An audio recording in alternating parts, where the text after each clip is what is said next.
সর্বনাশা মধুমতি তোর কাছে শুধাই, বল আমারে তোর কি কোনো কুল কিনারা নাই। বলছি পিরোজপুর জেলার নাজিরপুর উপজেলার সাঁচিয়ার গণমানুষের নদী ভাঙনের আর্তনাদের কথা।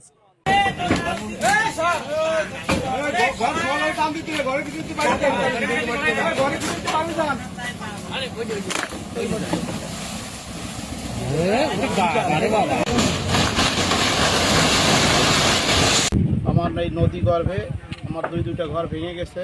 গত সোমবার সকাল 7টায় হঠাৎ করে আকস্মিকভাবে এখানে একটা 35 লক্ষ টাকা দামের একটা ঘাট ছিল, সেই ঘাটটা দরাম করে পড়ে গেছে। এই ঘাট পড়ে দেওয়ার সাথে সাথেই আমার দুইটা ঘর দোতলা পাকা কাঠের, ওই ঘর দুটোর একটা ঘর পড়ে গেছে। আমরা মালামাল তেমন কিছু উদ্ধার করতে পারিনি।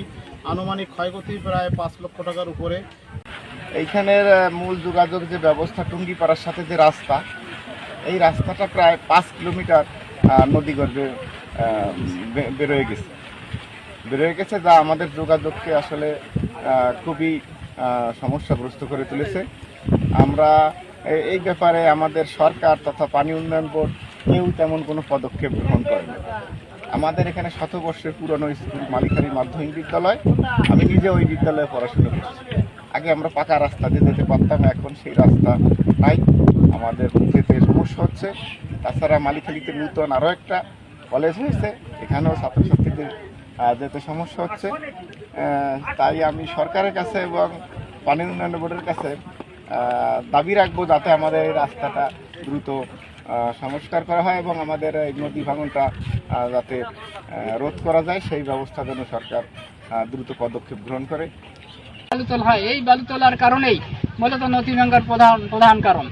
সুতরাং আপনাদের মাধ্যমে আমরা সেই ঊর্ধ্বতন কর্তৃপক্ষের কাছে আবেদন জানাইতে চাই, আমাদের জেলা প্রশাসক মহোদয় যেন আর কোনো বালু মহলকে যেন ইজারা না দেয়, যতক্ষণ পর্যন্ত এই নদী ভাঙন রোধে সরকার কঠিন পদক্ষেপ গ্রহণ না করে এবং সেই স্থায়ীভাবে যদি এখানের ভাঙন রোধের ব্যবস্থা না করা পর্যন্ত সরকার যতক্ষণ এই ব্লক না দিবে ততক্ষণ পর্যন্ত এই ভাঙন রোধ হবে না। এবং সরকারের কাছে আমাদের বিশেষ আবেদন, এই মালিখালী ইউনিয়নের সর্বস্তরের জনগণের পক্ষ থেকে আমাদের আবেদন, আমাদের জেলা প্রশাসক তিনি যেন এই এলাকার বালু মহলকে বালু ইজারা না দেয়, যাতে বালু তুলতে না পারে। এটা সরকারের কাছে আমাদের প্রাণের দাবি, আমাদের মনের দাবি। আমাদের 2 নং মালিখালী ইউনিয়ন এবং চাঁদকাঠি বাজার থেকে ঝঞ্ঝনিয়া বাজারের যত জনগণ আছে তাদের পক্ষ থেকে আমাদের এই প্রাণের দাবি যেন সরকার একটু আমাদেরকে একটু